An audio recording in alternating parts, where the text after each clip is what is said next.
Years of war ended in betrayal. A blade found its way to his heart. Before darkness claimed him, Julian forced a kiss upon his rival, Adrian.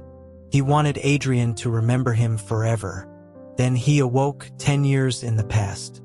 He resumed his old games of teasing and provocation.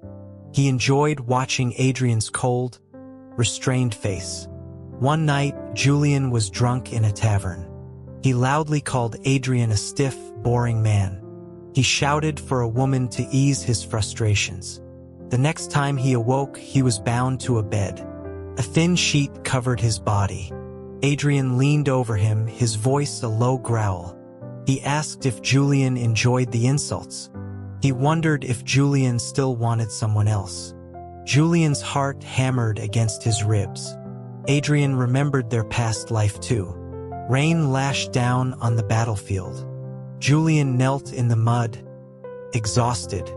His enemies closed in, their swords glinting. Suddenly, Adrian and his men burst from the storm. A single sword stroke scattered the assassins. Adrian knelt and held Julian, his voice tight. He asked how badly Julian was hurt. Julian could no longer hold his spear. He collapsed into Adrian's arms. A bitter laugh escaped his lips. He had lost their final contest. Rain traced a path down Adrian's stoic face. It looked like a tear in the dim light. Adrian lifted him, his voice cracking. He promised to find a royal physician. But Julian knew his wounds were fatal. His family's estate was gone, his friends turned traitor. Only Adrian, his lifelong adversary, remained. Julian looked at Adrian's lips. They were rain-slicked and surprisingly red. Rumors said Adrian had no interest in women. Julian wondered what those lips tasted like. A final surge of defiance gave him strength. He wrapped his arms around Adrian's neck. He pulled him down into a desperate kiss. Shock finally broke through Adrian's calm expression. That single act drained Julian's remaining energy. Blood filled his mouth, spilling from his lips. He grinned, a bloody and triumphant expression. He had finally seen a new look on Adrian's face. He had won this small, final victory. Adrian's face cycled through shock and then fury. It finally settled on a cold, deep fear. His voice was a frozen whisper. He told Julian he was not allowed to die. Julian did not care about his permission. His body grew colder from blood loss. He shivered in Adrian's embrace. He managed one last about the new king. Then his world faded into complete blackness. He opened his eyes to a familiar room. Sunlight streamed through his window. This was his chamber in his father's manor. He checked his body beneath his tunic. His skin was smooth, without a single scar. Years of battle had left no trace. He had been reborn into his younger self.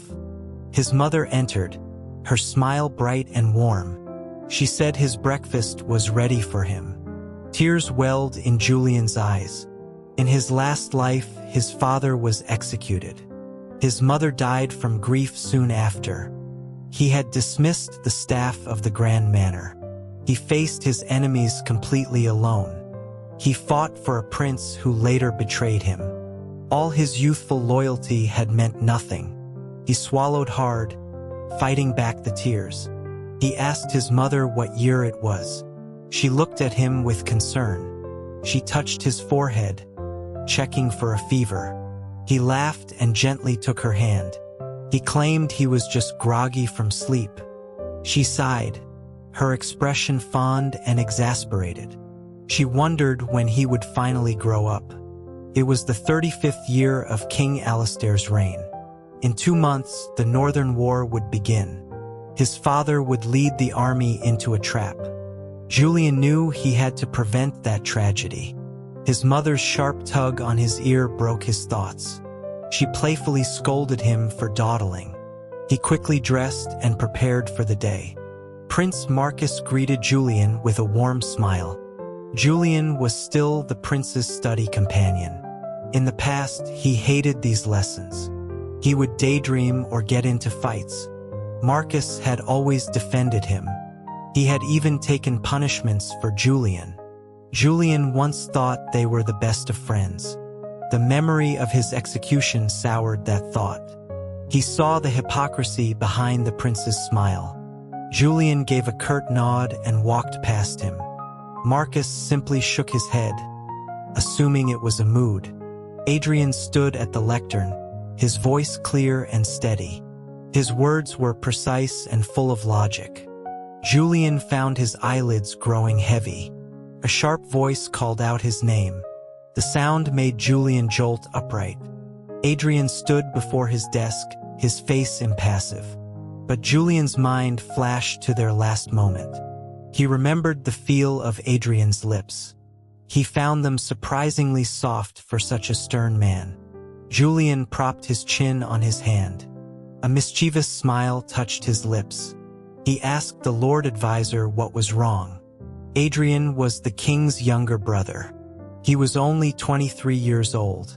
Adrian ignored the playful tone. He ordered Julian to pay attention. He then returned to the front of the hall. Julian watched his retreating back. His thoughts drifted to his previous life. After Marcus became king, he often complained. He claimed his uncle Adrian had too much power. Julian had believed him without question. He had attacked Adrian relentlessly in court. He accused him of treason and conspiracy. Adrian, in turn, criticized Julian's wild behavior.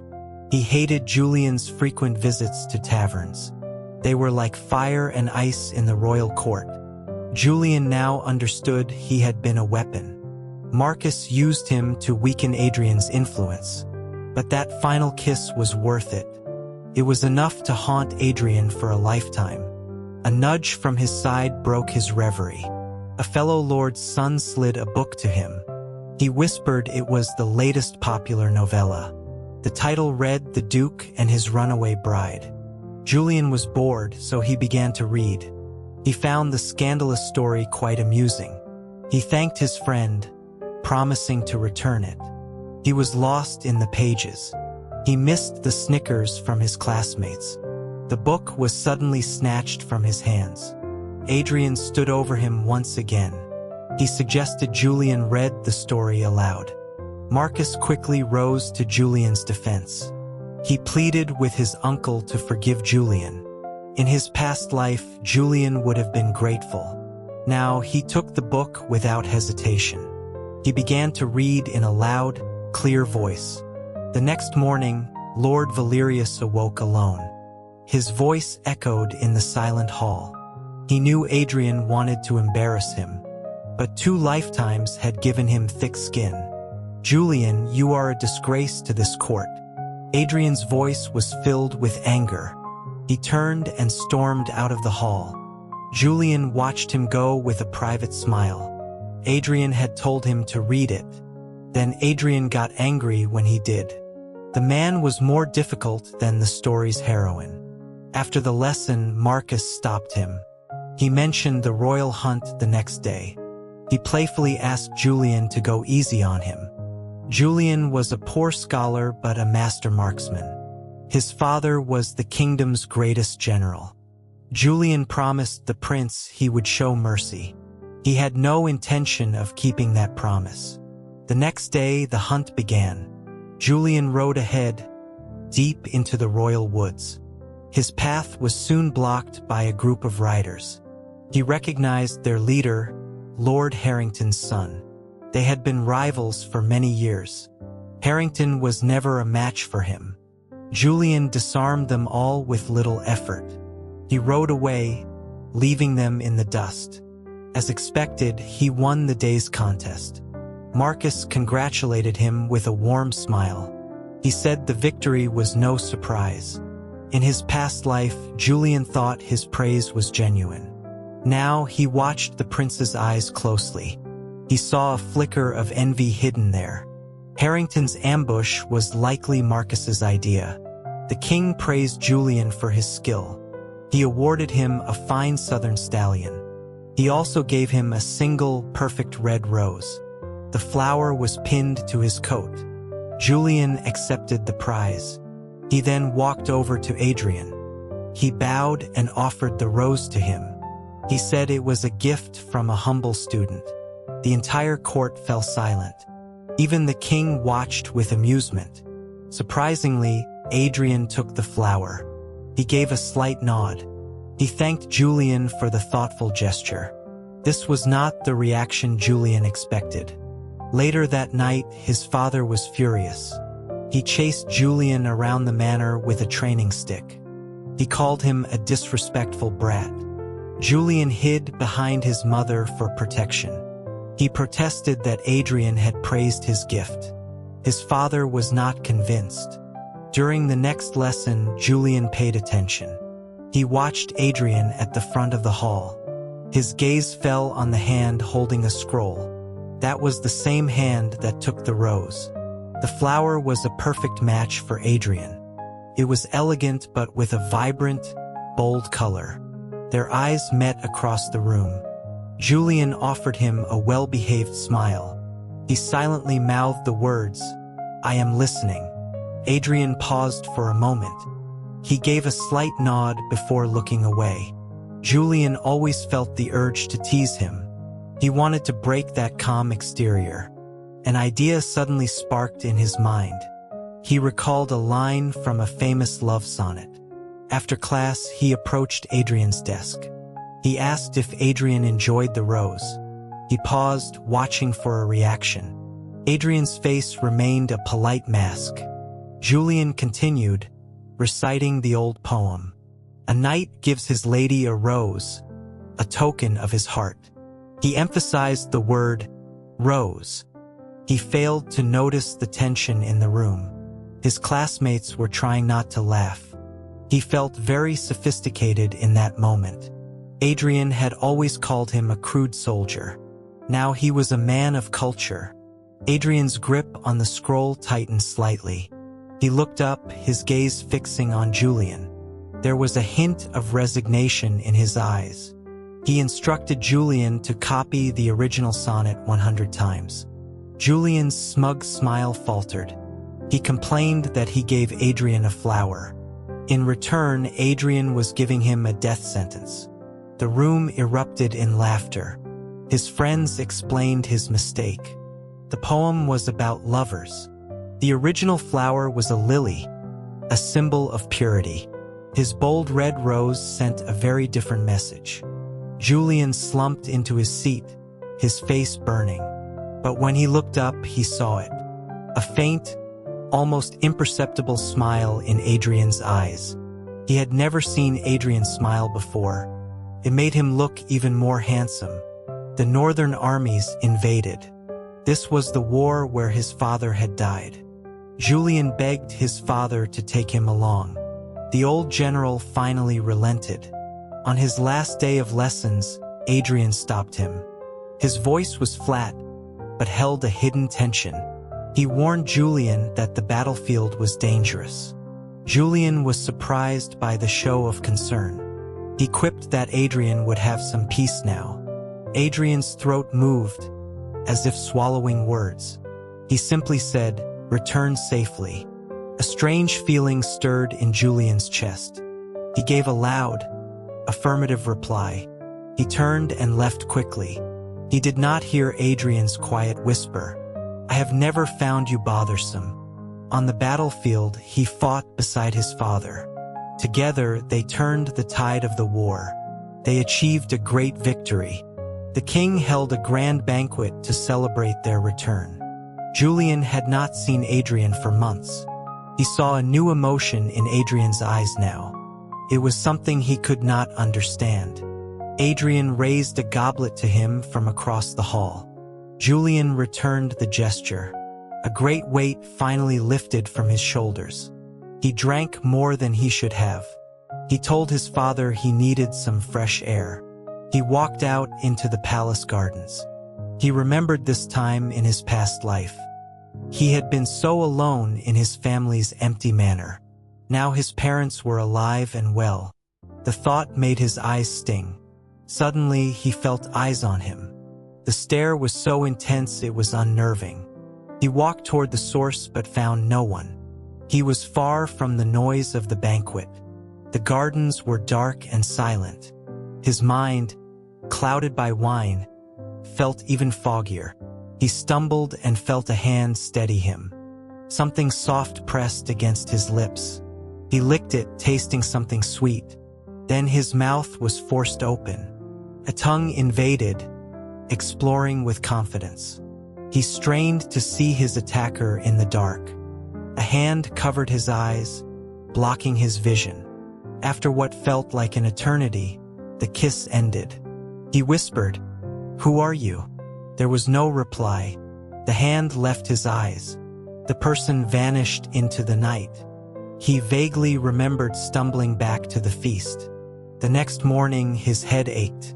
He unconsciously touched his lips.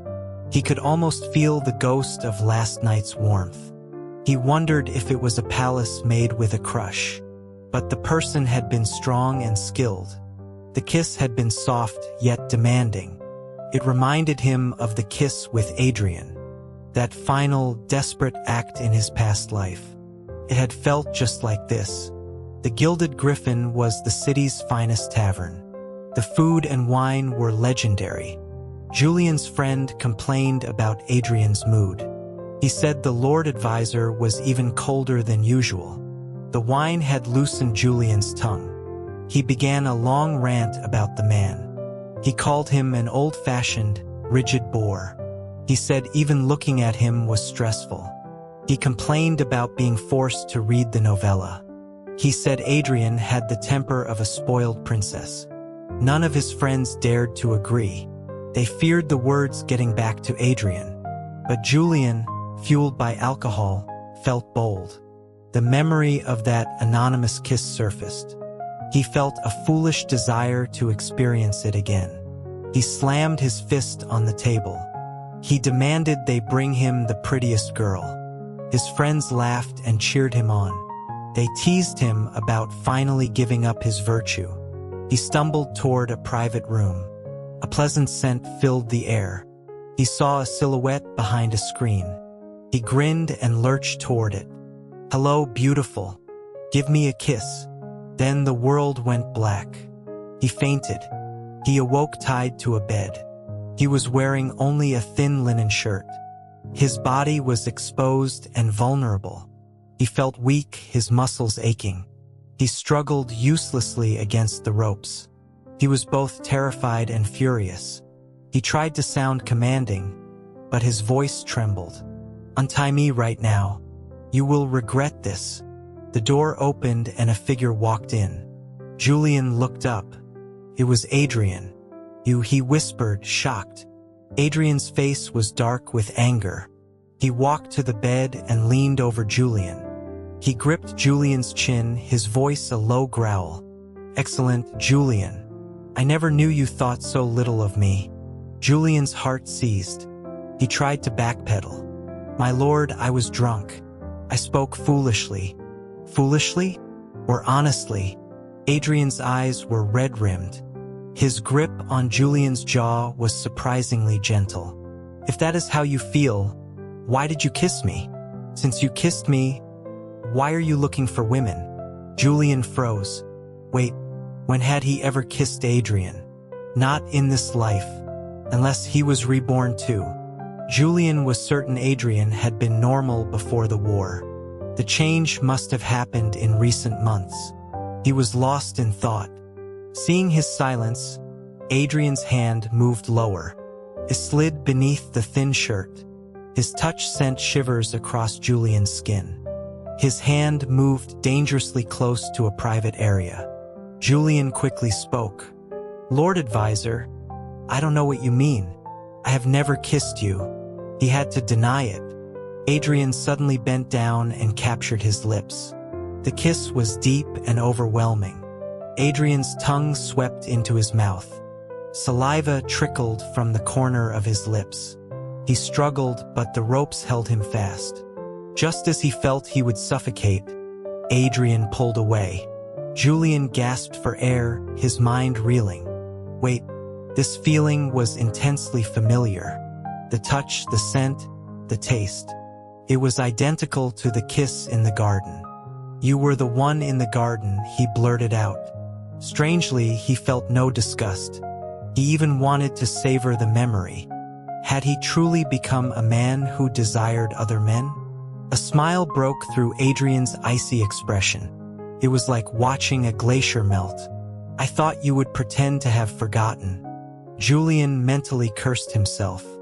He had just admitted to thinking about that kiss. His attraction to beauty was his downfall. He licked his swollen lips and closed his eyes. "Yes, I was reborn a few months ago. I know. I suspected when you left for the war." Adrian's thumb traced the outline of his mouth. "You owe me for what you did in our last life." This twist was not in his previous life script. He had just been bluffing. He asked cautiously how he could repay this debt. Adrian's reply was absolute. "Come back to my estate with me." It was revenge for that dying kiss. Adrian took him from the tavern. He was tied up in the carriage. He heard Adrian lie smoothly to his parents. Julian's studies had fallen behind. He would personally tutor him at his manor. His parents thanked Adrian profusely. Julian kicked the carriage wall in frustration. He heard Adrian add another detail to his story. He was helping a friend who had drunk too much. Julian rolled his eyes. Such a hypocrite. At the manor, Adrian locked him in a guest room, as if he would actually try to escape. Julian stood with his arms crossed, amused. He asked if Adrian was playing out a novel. Was Julian now his runaway bride? Adrian ignored him, focusing on some documents. But Julian was determined to get a reaction. He leaned in close, his lips brushing Adrian's ear. "Adrian, my dear, who taught you to tie people up?" A faint blush crept up Adrian's neck. He gripped his pen tighter. He claimed his guards had misunderstood his orders. They were only supposed to restrain Julian. Julian knew it was likely the truth. It was not in Adrian's character to be so theatrical, but he pressed his advantage. He wanted to see Adrian lose his composure. He leaned against him, his fingers on his chin. He watched Adrian's throat bob as he swallowed. "No need to explain. I enjoy being your treasured captive." Adrian grabbed his hand, his voice strained. "Stop this foolishness. Let us begin your lesson." Julian's enthusiasm immediately vanished. All this man thought about was books. He whined but sat down obediently. He had quickly accepted this new part of himself. If he was attracted to men, so be it. Life was too short to worry. He found himself watching Adrian constantly. The man was still stern and serious, but his features were finely sculpted. His lips were especially distracting. They looked perfect for kissing. A light tap on his forehead broke his train of thought. Adrian was looking down at him. There was a hint of amusement in his eyes. "You are daydreaming again." Julian licked his lips, savoring a memory. "Adrian, you are a bore, but you kiss well." The control snapped back into place. Adrian became the proper Lord Advisor again. "Do not speak such nonsense." Julian noticed the tips of his ears were red. He pointed it out with a triumphant laugh. Adrian turned and nearly fled the room. Teasing him was Julian's new favorite pastime. Adrian assigned him calligraphy exercises. He hoped to improve Julian's terrible handwriting.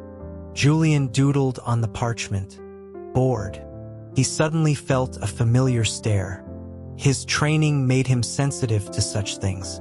It was how he noticed the watcher at the banquet. He looked up sharply. Adrian was staring at him, lost in thought. Their eyes met, and Adrian looked away, flustered. Julian smiled to himself. He stood and went to Adrian's side. He whispered in his ear, "Why are you staring at me, my lord? Is there something on my face?" Adrian kept his head down. His knuckles were white as he gripped his brush. Julian gently slid his hand over Adrian's. "My handwriting is still poor. Perhaps you could guide me." "Fine," Adrian said. He stood and wrapped his hand around Julian's. He leaned over, guiding his brush strokes. The warmth from his hand was intoxicating. His breath on Julian's neck was a distraction. His face was so close. Julian could feel the heat radiating from him. Adrian sensed his lack of focus. He turned his head to look at him. Their eyes locked for a long moment. Julian couldn't resist. He leaned in and kissed Adrian's cheek. "Am I beautiful, my lord?" Adrian flinched as if burned. He stood up abruptly, his voice tight. "I am teaching you. Do not be absurd." Julian pressed him, his voice soft. "But am I?" Adrian's gaze darkened. His lips parted, then closed. For a second, Julian thought he would confess. He held his breath, waiting. "Yes," Adrian finally said. "You are." Then he quickly left the room. Julian let out a soft laugh. They had kissed so many times. When would the man finally be honest? Life at Adrian's manor was surprisingly pleasant. He ate well and slept soundly. His main source of entertainment was flustering Adrian. He would brush his fingers against Adrian's hand. He would whisper compliments while Adrian worked. Adrian would only scold him gently. He never told Julian to leave. Recently, Adrian had been busier than usual. He canceled their lessons. They barely saw each other. He looked tired, rubbing his temples constantly. "Julian, you should go home." Julian agreed. He sensed something big was about to happen. He knew he could not help Adrian from here. Before leaving, he looked at Adrian with genuine concern. He offered his help if Adrian needed it. Adrian gave a quiet word of thanks. Julian stepped forward and hugged him. He felt Adrian's body stiffen in surprise. But Adrian did not push him away. "I'm going now," Julian said. Back home, his father explained the situation. The king was gravely ill. A deep, mournful bell suddenly echoed from the palace. It rang again and again, covering the city. Julian's heart clenched. It was the bell of national mourning. The king was dead. Before Marcus could solidify his position, Adrian spoke. One moment, he presented witnesses and documents. He exposed Marcus's plot to poison the king. Marcus was arrested on the spot. Julian stood nearby, watching it all unfold. Adrian's face was calm, showing no emotion. Their eyes met across the crowded throne room. Adrian's gaze softened for just a moment. An intense mix of emotions filled Julian's chest. He had not knelt for the new king, Marcus, but now he willingly dropped to one knee. "I ask that Lord Adrian take the throne." His voice was the first. Soon, every noble and soldier in the hall knelt. Their voices joined his in a single plea. Adrian ascended the throne. Marcus was in a dungeon. The future had completely changed. Julian finally felt a sense of relief. Later, in the royal study, he circled the new king. He made sounds of mock admiration. He said he never knew Adrian had such a scheme. Adrian grabbed his arm to stop his spinning. His voice was serious. "I only wanted to prove I could take the throne. So you never truly wanted power in our last life." Julian looked at him, thinking, "Are you doing this for me?" Adrian turned away, a faint blush on his ears. He mumbled that he did it for himself. Julian decided not to push him further. He asked about Marcus's crimes. He wanted to know if the poison plot was real. Adrian nodded grimly. He explained that Julian's interference in this life probably scared them. They had acted rashly. Adrian had also investigated the past. He discovered the traitor in Julian's father's army. That man had been one of Marcus's agents. Julian was stunned. Marcus not only betrayed the kingdom, He had framed and murdered Julian's father. Julian turned to leave, his body shaking with rage. Adrian did not stop him. He only warned him to be careful. Julian confronted Marcus in his prison cell. Marcus confessed everything. He said he needed Julian to be alone and desperate. That would make him a more loyal tool. Julian wanted to kill him with his bare hands. He had served his father's murderer for years. Adrian found him there, trembling. He pulled Julian into a tight embrace. He whispered that it was over. Nothing had happened yet in this timeline. But a storm of grief and anger still raged inside him. He looked up from Adrian's chest. He met Adrian's worried gaze. On impulse, he kissed him. He did it right in front of Marcus's cell. His fingers clenched Adrian's robes. His lips were clumsy and trembling. Adrian did not pull away. He accepted the desperate kiss. Then he took control. His hand cradled the back of Julian's head. He deepened the kiss, his breath hot. The world faded away. He heard Marcus's voice, distant and shocked. He was asking if Julian was in love with a man. He said the court would never accept it. Julian's attention was only on Adrian. When the kiss finally ended, he felt weak. He leaned against Adrian, holding his hand. He looked at Marcus. "I know. He is not like you." Adrian stroked his hair gently. He told Julian not to waste sorrow on unworthy men. Julian nodded and let Adrian lead him away. The dust had settled. Now they had to deal with their own situation. In the royal study, Julian blocked Adrian's path. He stood before him with a confident smile. "Your Majesty, is there something you wish to tell me?" Adrian looked away, his throat moving. A blush crept up his cheeks. He remained silent. Julian sighed. He knew he would have to be the one to act. He grabbed Adrian's collar and pulled him down. "You are in love with me. Be with me." Adrian's eyelashes fluttered. His voice was hoarse. "Yes, Julian. I am. You won't regret it?" Julian touched his own swollen lips. "We have kissed many times. Are you still asking?" Adrian stared at him, his voice trembling. "Even if the path is difficult, I will not regret it."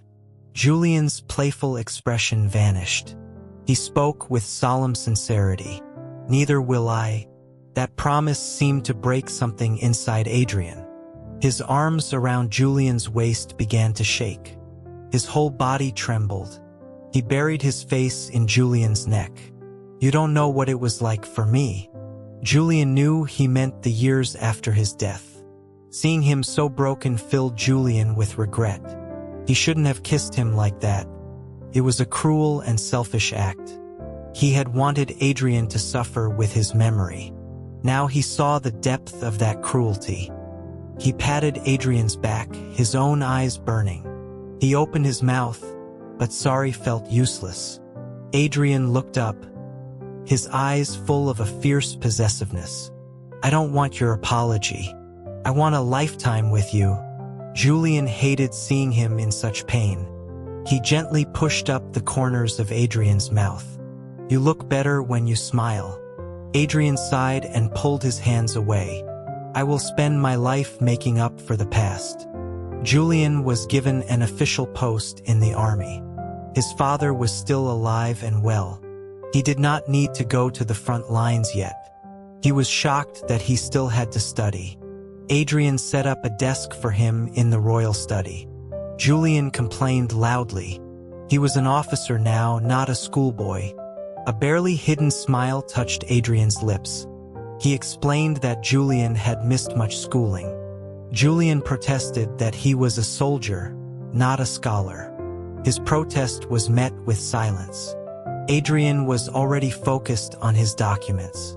The next day, Julian bought some new novellas.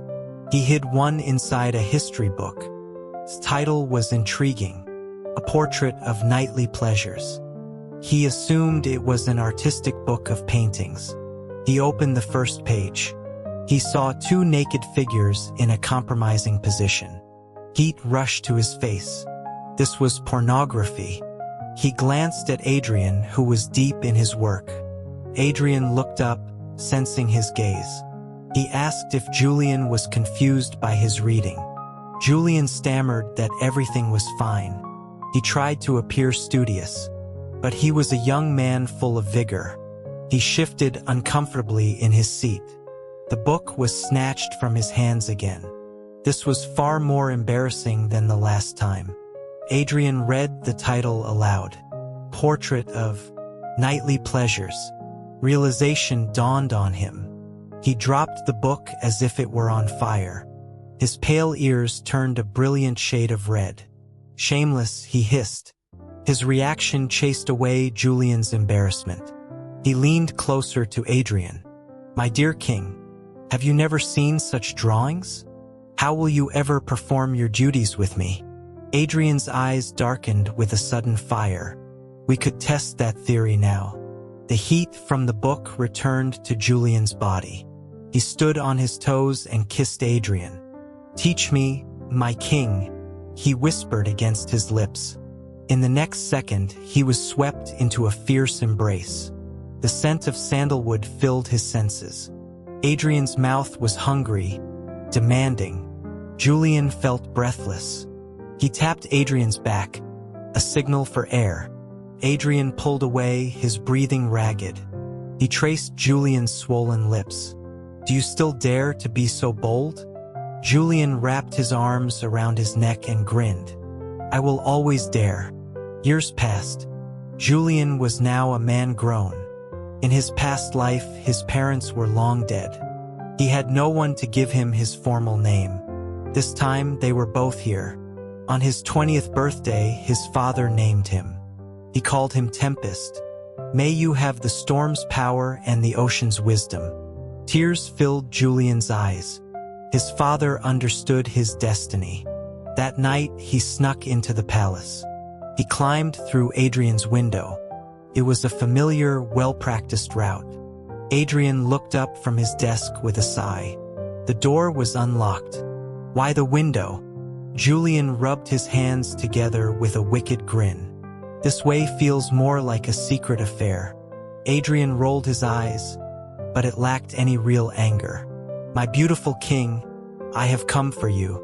Julian pounced, hugging him tightly. He nuzzled against his chest like a contented cat. Adrian's eyes darkened. Tonight you will learn who serves whom. The candles flickered as curtains were drawn. The moon hid its blushing face. Julian straddled Adrian's hips. His skin was flushed, his voice a husky whisper. My king is so proper. How can we do this without being wed? The words seemed to inflame Adrian. His movements became more powerful. Julian could only hold on, lost in pleasure. Later, they lay tangled in the sheets. Julian had an idea. Perhaps I could dress as a beautiful maiden and become your queen. Adrian's imagination must have run wild. Julian felt him stir again inside him. No, no more, he pleaded, trying to escape. He was pulled back down into a sea of passion. Their affair could not remain a secret forever. His father caught him sneaking out one night. The Duke's face was a thundercloud. Where are you going at this hour? Julian tried to lie.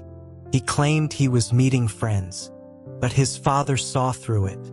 He confined Julian to the manor. Julian knew the truth had to come out. He went to his father's study. He knelt hard on the floor. Father, I love the king. We have pledged ourselves to each other. He bowed his head to the floor. A heavy book flew past him, grazing his forehead. You fool. Do you know who he is? He is the king. Julian's voice was hoarse with emotion. I know, but he is the only one I will ever love. He knelt for a day and a night. His mother came to him, her eyes red. She asked if he could change his mind. He shook his head. Only him, mother. Finally, his father relented with a heavy sigh. He said he would resign his post. He would travel with Julian's mother. He owed her many years of peace. Julian bowed 3 more times, his eyes full of tears. As he stood, the world went black. He woke up in his bed. Adrian was sitting beside him, stroking his hair. His eyes were full of pain. "You should have told me. We could have faced them together." Julian smiled weakly, nuzzling his hand. "I did not want my king to worry." Several years went by. Julian earned his place as a top commander. He led armies and won decisive battles. A report came from the border. The northern armies were attacking again. They were better prepared this time. Julian immediately volunteered to lead the defense. In the throne room, Adrian lost his temper. It was a rare and frightening sight. Later, Julian found him in the study. He explained his reasoning calmly. He needed this victory, and he knew the enemy better than anyone. Adrian's voice trembled. "But I am afraid. How many times have you been carried back to me?" Seeing him so vulnerable made Julian's heart ache. He promised he would return unharmed. After much persuasion, Adrian finally agreed. He took Julian's hand and kissed his knuckles. "Come back safely. This kingdom will be ours to share, not as king and subject, but as Julian and Adrian." Julian understood his meaning. He leaned in and kissed him. "I will." On the day of his departure, Adrian watched from the city walls. The battle was brutal and long. After several days, the soldiers' morale was low. Julian stared at his maps, searching for a strategy. Someone entered his tent. He thought it was an aide. I said I did not want to be disturbed. He looked up. It was Adrian. He stood at the entrance, dressed in dark travel clothes. Julian stared for a second. Then he threw off his armor and launched himself at Adrian. Days of longing erased all strategic thoughts. He kissed Adrian's throat. His hands roamed under Adrian's clothes. "Adrian, I missed you so much. Touch me." Adrian's voice was a low rasp. "Julian, stop. This is a war camp." Julian pulled him to his cot and pushed him down. He did not care. He just needed to feel him. Thankfully, Adrian had enough sense for both of them. He stopped things before they went too far. A few days later, the Northern Army attacked the main gate. Adrian's presence had boosted the army's morale. Julian rode at the front, a whirlwind of death. He fought with a ferocious energy. Adrian watched from the walls, his hands clenched. A northern soldier snuck up behind Julian. Adrian's eyes widened in terror. "Julian!" he screamed. Julian spun, his spear deflecting the blow. He turned in his saddle. Amid the chaos of battle, he grinned at Adrian. "Tempest is here." The war lasted 3 more days. The Northern Army was finally broken. They signed a treaty promising peace for decades. In the command tent, Adrian grabbed Julian's wrist. His grip was painfully tight. Do you know how dangerous that was? Seeing his frightened face, Julian's mind went blank. He only wanted to make him smile again. "My dear king, calm yourself." By the time he realized his mistake, it was too late. His hands were bound behind his back. He was sitting on Adrian's lap. Lust truly did cloud his judgment. He licked Adrian's throat, smiling playfully. "My king should just look beautiful and sign papers. I will protect our kingdom." Adrian froze. Then his hands tightened. "I have arranged everything. When we return, I will make an announcement. Adrian, will name Julian as the warrior king." Adrian, with skill and power, silenced all dissent. He named himself the Scholar King. He named Julian the warrior king. Together they would rule. He chose a distant cousin as the heir. This ended all succession debates. Their court had 2 kings, but no queen. They played chess and practiced swordsmanship. They shared wine under the moonlight. This night, Julian had removed his armor. Adrian had shed his royal robes. Julian rested his head in Adrian's lap. He toyed with a lock of his hair. He remembered the kiss from his first death. "Adrian, what if I had not kissed you then?" Adrian put down his scroll. His fingers brushed Julian's brow. His eyes were deep in the candlelight. "Then I would have hunted you down. I would chase you to the underworld itself. I would force you to kiss me back. I would make you remember me for all eternity. Julian, you will never escape me." Julian sat up and wrapped his arms around his neck. He gave him a soft, lingering kiss. "I am fortunate to be yours.